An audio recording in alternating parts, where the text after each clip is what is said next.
Olá, pessoal do segundo ano. Agora a gente vai gravar para vocês a 26ª aula de filosofia de 2025. O conteúdo é o que está presente no módulo 26 da apostila de vocês, que é a estética e a religião. Gente, não sei se vocês repararam, a 24ª, 25ª e a 26ª aula falamos sobre estética, certo? A gente, no módulo 24, 25 e 26, que deram origem às aulas a 24ª, 25ª e a 26ª, nós falamos sobre a estética. Primeiro, em relação à arte, que eu acho que é a relação mais sólida que existe com a estética. Depois, a estética em relação à filosofia, né? E agora a gente vai falar da estética em relação à religião. A atividade de vocês vai ser sobre o módulo 27, que é Schopenhauer. Atividade bimestral. Mas eu recomendo que vocês aguardem a semana que vem, quando a gente falar sobre Schopenhauer, para poder entender a atividade, ok? Ninguém precisa ficar desesperado. Esse bimestre não vai ter atividade do segundo ano de filosofia? Sim, com certeza vai. Mas vai ser o módulo 27 a respeito de Schopenhauer. Nessa aula, na 26ª, gente, a gente vai falar sobre a obra de arte ligada ao sagrado. De que maneira a obra de arte, que é esteticamente relacionável, que ela estabelece uma relação estética com os homens, como a gente já tem falado há 3 módulos, de que maneira a obra de arte e a relação estética estão definidas na religião? Totalmente. Porque as obras de arte, gente, as obras únicas, segundo Walter Benjamin, da Escola de Frankfurt, elas têm uma aura própria, né? Tem uma característica metafísica, uma característica que extrapola a imagem dela, as cores usadas, enfim, o material trabalhado. Ela une todo o trabalho de arte, a personalidade do artista e a habilidade do artista em moldar aqueles materiais e produzir uma obra de arte. A obra de arte seria singular, né? Ou seja, só existe aquela, e ela não seria reprodutível, né? Ela não poderia ser reproduzida. Ou seja, o máximo que haveria seriam cópias de uma obra de arte original, porém não chegariam aos pés da obra de arte original, certo? Nós não vamos mencionar aqui, nem vamos pensar em fotografia, em fidelidade fotográfica, porque fidelidade fotográfica nós sabemos muito bem que trata-se de uma foto, trata-se de uma exposição do objeto à luz captada por um material fotossensível. Isso é a foto. Agora, uma obra de arte, na confecção clássica, no seu feitio inicial, ela é única.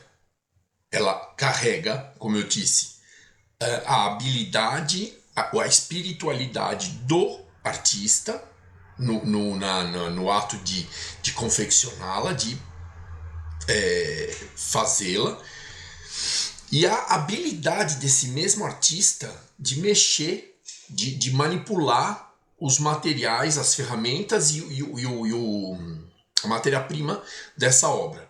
Seja ela tinta, mármore, barro, enfim. Notas musicais, né? Instrumentos musicais, que seriam as ferramentas, bom, enfim.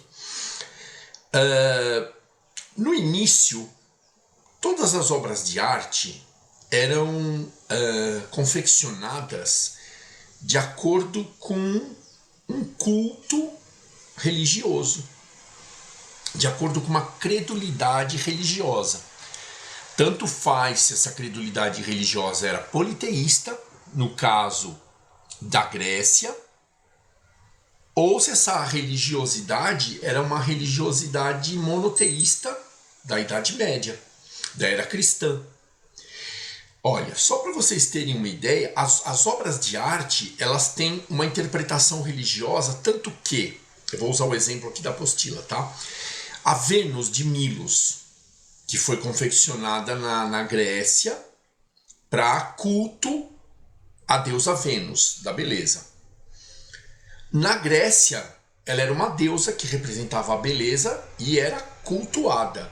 A mesma Vênus de Milos, a mesma obra de arte na Idade Média, foi condenada pela Igreja Cristã por ser uma obra profana e malfazeja, como é o termo usado aqui na apostila.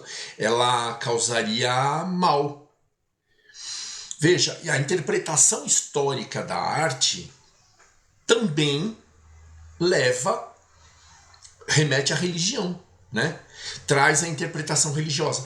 Gente, por quê, né? Vamos pensar na Vênus de Milos. Era uma escultura de uma mulher nua e os traços bem delineados do corpo.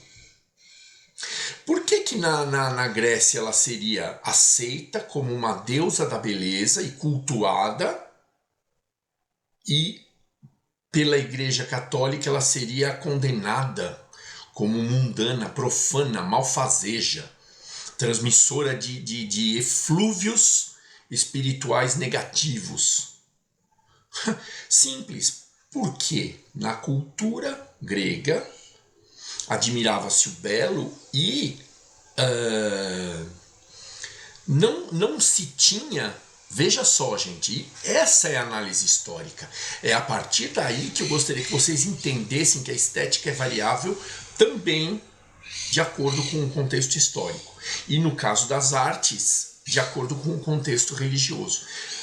Retomando, na Grécia Antiga, as esculturas de corpos nus, os corpos das pessoas nus, não eram considerados pecaminosos, não eram considerados profanos.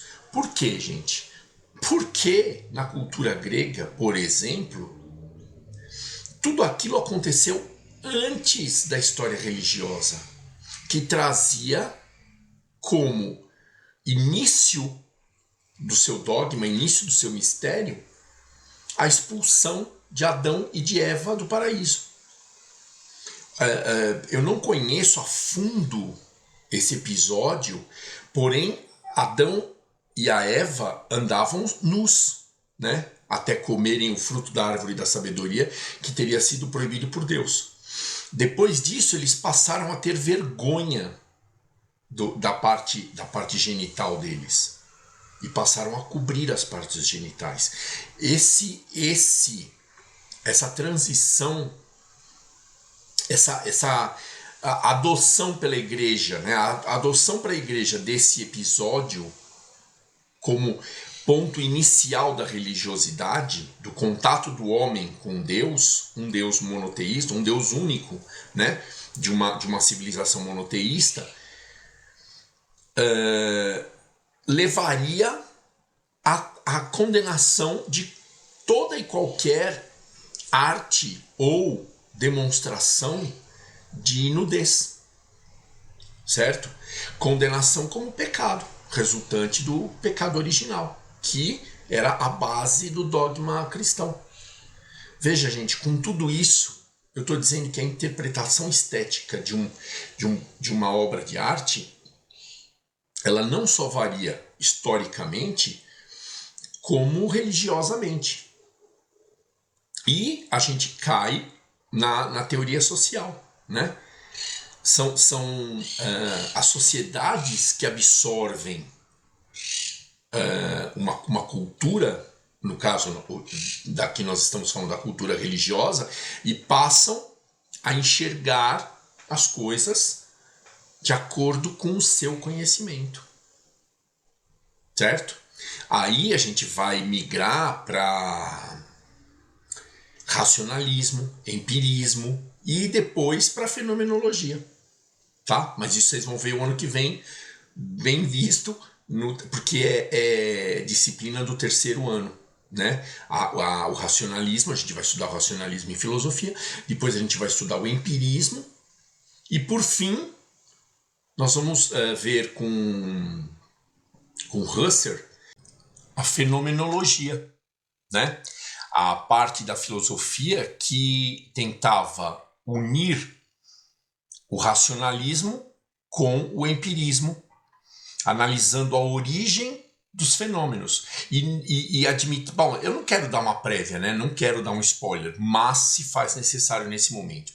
A fenomenologia, gente, ela acredita que o inconsciente humano, né, o subconsciente humano, tem para si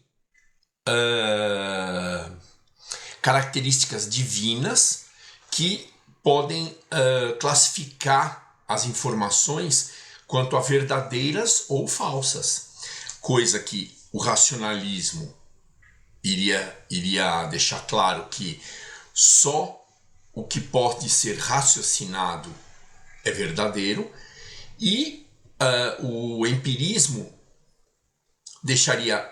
daria vazão à informação de que só o que pode ser testado e comprovado é verdadeiro. Aí vem a fenomenologia para apaziguar essas correntes filosóficas na interpretação de informações do inconsciente humano.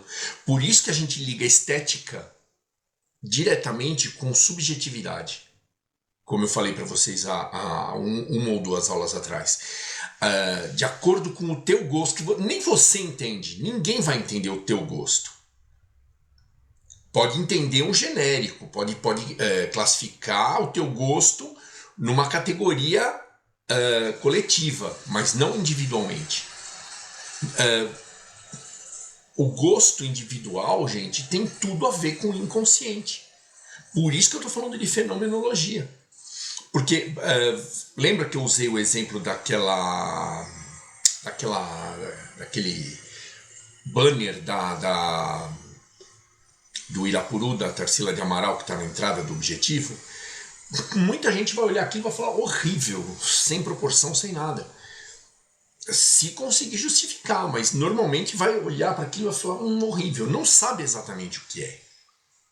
Outras pessoas vão olhar aqui e falar, nossa, que lindo. Isso é subjetivo. E assim, é opinião individual, é opinião pessoal.